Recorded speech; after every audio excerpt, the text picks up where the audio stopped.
আজকে শেয়ার করছি আবারও একটা মিনি ব্লগ। সকাল, সকাল সকলে মিলে রেডি হয়ে চলে গেছিলাম কল্যাণীতে। একটা দরকার ছিল।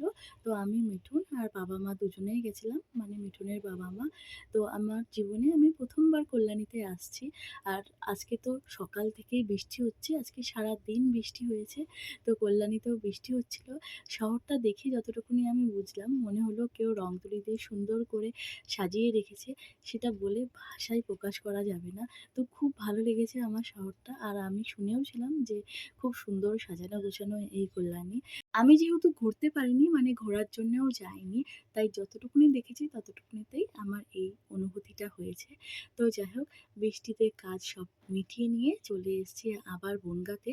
তো আসার পথে, পথে কী জিনিস খেয়েছিলাম সেগুলোই তোমাদের সাথে শেয়ার করে নিই চলো। আজকে যেহেতু বৃষ্টি পড়ছিল ওইজন্যে তেমন একটা ভিডিও করতে পারিনি। স্টেশনে আসতেই তো দেখলাম যে এইরকম ঝমঝমিয়ে বৃষ্টি পড়ছে। আর আমার মনে হলো যে বনগাঁতে এসে আমরা আরও বৃষ্টিতে পড়ে গেছিলাম। তো তার আগেই খেয়ে নিয়েছিলাম একটা পেয়ারা। আর এরপরে ছিল বাদাম। তারপরে খেয়ে নিয়েছি এই লুচি আর আলুর তরকারিটা। খিদেও পেয়ে গেছিলো আর খেতেও খুব ভালো লাগছিল। তারপরেই ছিল এই গজাটা আর মিঠুন কিনেছিল সিঙ্গারা। বাবা কিনে দিয়েছিল এই কাঠি ভাজাগুলো। বনগাঁতে ঢোকার পর দেখলাম বনগাঁর এই হাল, মানে লিটারেলি জায়গায়, জায়গায় জল জমে গেছে প্রায় বন্যা হওয়ার মতন।